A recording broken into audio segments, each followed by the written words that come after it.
இனச்சான்றிதழ் என்பது அத்தியாவசியமான ஒன்று. கல்வி, வேலைவாய்ப்பு, அரசாங்கத்தினுடைய நலத்திட்டங்கள் இவையற்றையெல்லாம் பெற வேண்டும் என்று சொன்னால் பழங்குடி மக்களை பொறுத்தவரை இனச்சான்றிதழ் என்பது ரொம்ப ரொம்ப முக்கியமானது. பலகட்ட போராட்டங்களுக்கு பிறகு அரசாணை எண் 104 என்பது தமிழ்நாடு அரசாங்கத்தால் வெளியிடப்பட்டது. இந்த தமிழ்நாடு அரசாங்கத்தால் வெளியிடப்பட்ட அரசாணை எண் 104 தமிழ்நாட்டில் உள்ள கோட்டாட்சி தலைவர்கள், மாவட்ட ஆட்சித்தலைவர்கள் அமுல்படுத்துவதற்கு மறுக்கிறார்கள். தமிழ்நாடு அரசாங்கம் போட்ட உத்தரவை தமிழ்நாடு அரசாங்க அதிகாரிகள் அமுல்படுத்த மறுக்கிறார்கள் என்று சொன்னால், அதே போலவே உயர்நீதிமன்ற உத்தரவு, உச்சநீதிமன்ற உத்தரவு, யார் சொன்னாலும் நாங்கள் வைத்ததுதான் சட்டம், நாங்கள் விரும்பினால்தான் சான்றிதழ் தருவோம் என்கிற முறையில் பல கோட்டாட்சி தலைவர்கள் அடாவடித்தனமான முறையில் தமிழகத்தில் நடந்து கொண்டிருக்கிறார்கள். இதனால் தமிழ்நாடு ஆதிவாசி மக்களுடைய கல்வி, வேலைவாய்ப்பு, உயர்கல்வி வாய்ப்பு இவை அனைத்தும் பாதிக்கப்பட்டிருக்கிறது. இந்த ஆர்ப்பாட்டத்தின் வாயிலாக தமிழ்நாடு அரசாங்கத்தை நான் வற்புறுத்த விரும்புகிறது, அரசாணை எண் 104 நீங்கள் போட்ட அரசாணையை உங்களுடைய அதிகாரிகளை அமுல்படுத்த சொல்லுங்கள். நாங்கள் புதிதாக எந்த கோரிக்கையுமே வைக்கல. அரசாணை எண் 104 நாங்கள் ஏற்க மாட்டோம் என்று பல கோட்டாட்சி தலைவர்கள், மாவட்ட ஆட்சியர்கள் நடந்து கொள்வது என்பது தமிழ்நாடு அரசாங்கத்திற்கு அதிகாரிகள் சவால் விடுவதாகத்தான் அர்த்தம். அத்தகைய நிலைமையை தமிழ்நாடு அரசாங்கம் ஏற்கிறதா என்கிற கேள்வியை நான் எழுப்ப விரும்புகிறேன். ஆகவே தமிழ்நாட்டில் மிக குறைவான எண்ணிக்கையில் உள்ள பழங்குடி மக்களுடைய பிரச்சனைகள் கூட இங்கே தீர்க்கப்படவில்லை என்பது ரொம்ப துரதிர்ஷ்டவசமானது. ஆகவே இந்த பிரச்சனையில் தமிழ்நாடு முதலமைச்சர் அவர்கள் நேரடியாக கவனம் செலுத்த வேண்டும்.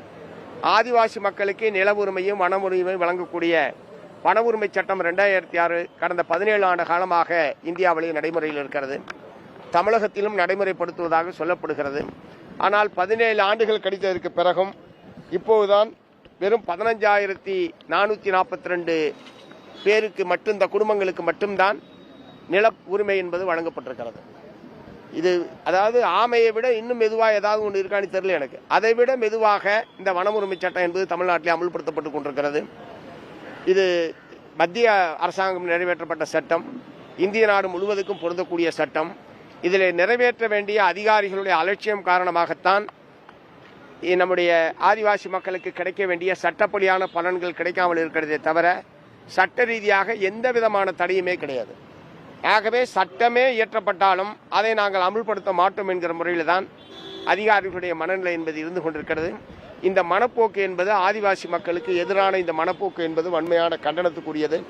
ஆகவே அதிகாரிகளை அழைத்து பேசி வன உரிமை சட்டம் 2006 முழுமையாக அமல்படுத்துவது, அரசாணை எண் 104 உடனடியாக அமல்படுத்துவது என்பதற்கு தமிழ்நாடு அரசாங்கம் துரித நடவடிக்கை எடுக்க வேண்டும். இரண்டாவது, தமிழ்நாட்டில் அல்லது அகில இந்திய அளவில் மத்திய அரசாங்கத்திலேயும் ஏராளமான காலி பணியிடங்கள் பல ஆண்டு காலமாக நிரப்பப்படாமல் இருக்கிறது. இதனால் பல்லாயிரக்கணக்கான பழங்குடி இனத்தை சார்ந்த இளைஞர்கள், பட்டியல் சமூகத்தை சார்ந்த இளைஞர்கள் அரசு வேலையை எதிர்பார்த்து அரசாங்கம் காலி பணியிடங்களை நிரப்பாத காரணத்தினாலேயே வேலை வாய்ப்பு இல்லாமல் கிடைக்கிற வேலைக்கு குறைந்த கூலிக்கு செல்லக்கூடிய அவல நிலைமைக்கு உள்ளாகியிருக்கிறார்கள். ஆகவே இந்த காலி பணியிடங்கள் அது மத்திய அரசிலே இருந்தாலும் மாநில அரசாங்கத்திலே இருந்தாலும் காலி பணியிடங்கள் உடனடியாக நிரப்பப்பட வேண்டும். தனியார் துறையில்தான் புதிதாக வேலைவாய்ப்பு, அரசு துறையிலே வேலைவாய்ப்பே இல்லை என்கிற நிலைமை என்பது நாடு முழுவதும் உருவாகி இருக்கிறது. ஆகவே தனியார் துறையில் இடஒதுக்கீடு வழங்கக்கூடிய வகையில் ஒரு புதிய சட்டத்தை மத்திய அரசு, மாநில அரசு இரண்டும் இயற்றப்பட வேண்டும். இல்லை என்று சொன்னால் இடஒதுக்கீடு என்பது ஏட்டில் இருக்கிறமே தவிர சம்பந்தப்பட்ட பட்டியல் சாதி, பழங்குடி, பிற்படுத்தப்பட்ட இளைஞர்களுக்கு வேலைவாய்ப்பு என்பதே கனவாக போய்விடும் என்பதை நான் சொல்ல விரும்புகிறேன்.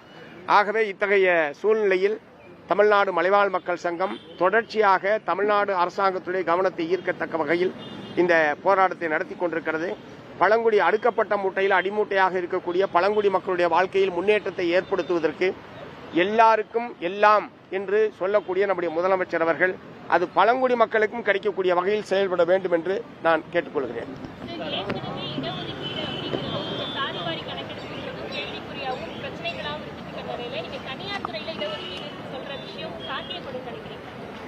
இல்ல, கட்டாயம் சாத்தியப்பட வேண்டும். இல்லை என்றால் அரசு பொதுத்துறை நிறுவனங்கள் ஏற்கனவே தனியார் மயமாக்கப்பட்டு விட்டது.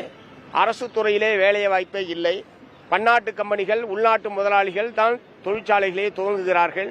புதிய வேலை வாய்ப்பு என்பதே தனியார் துறையில் மட்டும்தான் என்கிற நிலையில் இந்த தனியார் துறையில் இடஒதுக்கீடு என்பது சட்டமாக்கப்படவில்லை என்று சொன்னால் இந்த ஒடுக்கப்பட்ட இந்த பிரிவினருக்கு வேலை வாய்ப்பு என்பதே கனவாய் போய்விடும். ஆகவே கட்டாயம் அத்தகைய சட்டத்தை இயற்ற வேண்டும்.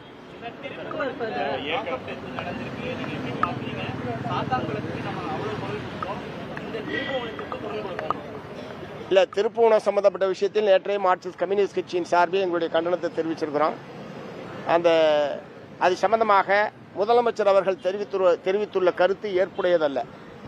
விசாரணையின் போது மாரடைப்பு ஏற்படுவது என்பது இயல்பான ஒன்று என்று முதலமைச்சர் அந்த கொலையை நியாயப்படுத்தி இருப்பதை மார்க்சிஸ்ட் கம்யூனிஸ்ட் கட்சி ஏற்கவில்லை. ஏனென்று சொன்னால், மாஜிஸ்ட்ரேட்டினுடைய விசாரணையில் அந்த இறந்து போன அஜித்குமாருடைய உடலில் 15க்கும் மேற்பட்ட இடங்களில் கொடும் காயங்கள் இருந்தது என்பதை மாஜிஸ்ட்ரேட் உறுதி செய்திருக்கிறார். அவருடைய தம்பி நவீன்குமார் அவருடைய கண் முன்னாலேயே காட்டுமிராண்டித்தனமான முறையில் காவலர்களால் தன்னுடைய அண்ணன் தாக்கப்பட்டது என்பதை அவர் நேரடி சாட்சியமாக விளக்கியிருக்கிறார். இத்தகைய சூழ்நிலையில் முதலமைச்சர் அவர்கள் மாரடைப்பினால் என்று சொல்வது என்பது ஏற்புடையதல்ல. முதலமைச்சர் சொல்வதை வாதத்துக்காக ஏற்றுக்கொண்டாலும் அவர் மாரடைப்பினால் இறந்ததாக சொல்கிறார். நாங்கள் காவல்துறை அடித்து கொலை செய்து விட்டது என்று மார்க்சிஸ்ட் கம்யூனிஸ்ட் கட்சி சொல்கிறது. 2 பேரும் சொல்றதையும் ஏற்க வேண்டாம். ஒரு உயர்நீதிமன்ற நீதிபதியுடைய விசாரணைக்கு தமிழ்நாடு அரசு உத்தரவிடட்டும். என்ன நடந்ததோ உண்மையை மக்களுக்கு சொல்லுங்கள். நேற்றைய தினம் பாமக திமுக கூட்டணிக்கு வரக்கான ஒரு சூழல் இருக்கு அப்படின்ற மாதிரி காங்கிரஸ் கட்சி தலைவர் செல்வப்பிரந்திட்ட கேட்கும்போது கூட நாங்க மறுதளிக்க மாட்டோம் அப்படின்ற மாதிரியான ஒரு நிலைப்பாடு எடுக்கிறாங்க. நீங்க திமுக கூட்டணியில பாமக வர்றத சிபிஎம் எப்படி பாக்குது? நீங்க ஏத்துக்கிறீங்களா?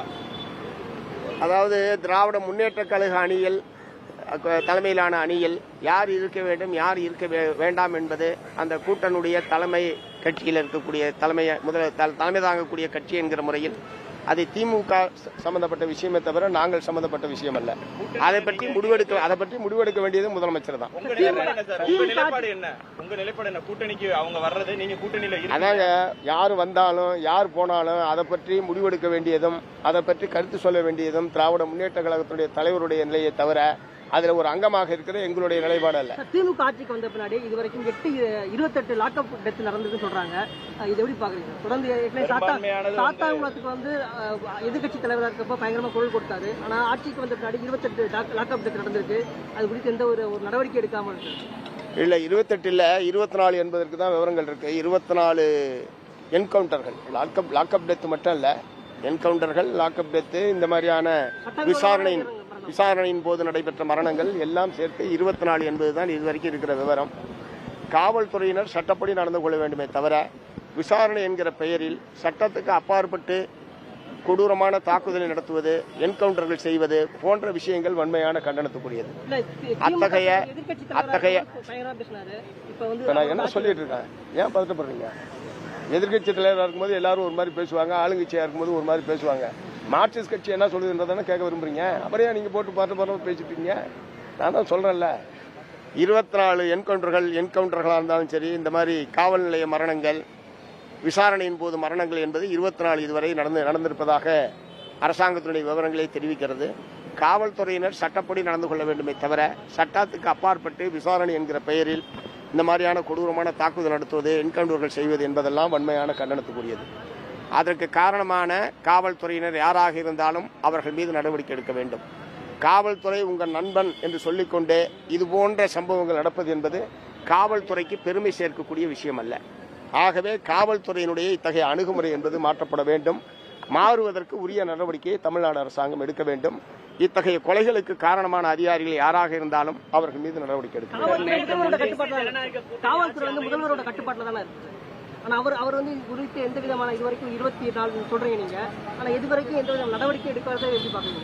இல்ல, பலர் சஸ்பெண்ட் பண்ணிருக்காங்க. முதலமைச்சர் தான் காவல்துறைக்குன்றது உலகத்துக்கு தெரிஞ்ச விஷயம் சார். ஏதோ புதுசா சொல்ற மாதிரி சொல்றீங்க. இதன் மீது பல காவல்துறை அதிகாரிகள் மீது நடவடிக்கை எடுக்கப்பட்டிருக்கு. நடவடிக்கை எடுக்க வேண்டிய விஷயத்தை எடுக்கணும் தானே சொல்றேன். நான் ஏதோ மழுப்பி பேசுற மாதிரியே பேசிட்டீங்க. நீங்க மழுப்பலாவே சொல்ல சார். இதெல்லாம் மனித உரிமை சம்பந்தப்பட்ட பிரச்சனை. காவல்துறை அத்துமீறி நடந்து கொள்கிறது. அதுல மார்க்சிஸ்ட் கம்யூனிஸ்ட் கட்சி சமரசம் செய்து கொள்ளாது. அவரையா போட்டு பணிமனையில சிஐடியோட கொடிக்கம்பம் பலகையில அகற்றி இருக்காங்க மாநகராட்சி சார்பில். ஸோ அதுக்கு அவங்க கண்டனமும் தெரிவிச்சிருக்காங்க. இல்ல, பொது இடங்களில் வைக்கப்பட்டிருக்கக்கூடிய கட்சி கொடிக்கம்பங்கள், அமைப்புகளுடைய கொடிக்கம்பங்களை அகற்றக்கூடாது என்று சொல்லி மார்க்சிஸ்ட் கம்யூனிஸ்ட் கட்சியின் சார்பில் சென்னை உயர்நீதிமன்றத்தில் வழக்கு தொடுக்கப்பட்டு 2 நீதிபதிகள் கொண்ட பெஞ்ச் ஏற்கனவே தனி நீதிபதி வழங்கிய தீர்ப்பு தவறானது, இயற்கை நீதிக்கு புறம்பானது. கட்சி கொடிக்கம்பங்களை அகற்றுகிற போது கட்சிகளுடைய அபிப்பிராயத்தை கேட்காமல் இப்படி ஒரு தீர்ப்பு வழங்கியது தவறு என்று தீர்ப்பளித்திருக்கிற நிலையில் வருவாய்த்துறை அதிகாரிகள் அல்லது காவல்துறையினர், நகராட்சி மாநகராட்சி அதிகாரிகள் தீர்ப்பு வந்தது ஏதோ இவர்களுக்கே தெரியாததை போல இப்படி போய் கொடிக்கம்பங்களை அப்புறப்படுத்துகிற நடவடிக்கை ஈடுபட்டிருப்பது வன்மையான கண்டனத்துக்குரியது. இன்னும் சொல்லப்போனால் 2 நீதிபதிகளுக்கு பதிலாக ஒரு விரிவடைந்த பெஞ்சுக்கு இந்த வழக்கை நாங்கள் பரிந்துரை செய்கிறோம் என்று உத்தரவிலே நீதிபதிகள் குறிப்பிட்டிருக்கக்கூடிய நிலையில் அதை ஏற்று நடப்பதுதான் அதிகாரிகளுக்கும் அரசாங்கத்துக்கும் நல்லது. அதுதான் அழகு. நீதிபதிகள் சொன்னாலும் நாங்கள் கேட்க மாட்டோம், கொடிமரத்தை எடுத்த தீர்வோம் என்று அதிகாரிகள் நடந்து கொள்வது தேவையற்ற மோதலுக்கு வழிவகுக்கும். தேசிய ஜனநாயக கூட்டணி தமிழகத்தில் ஆட்சி அமைக்கணும் அமித்ஷா சொல்றாரு.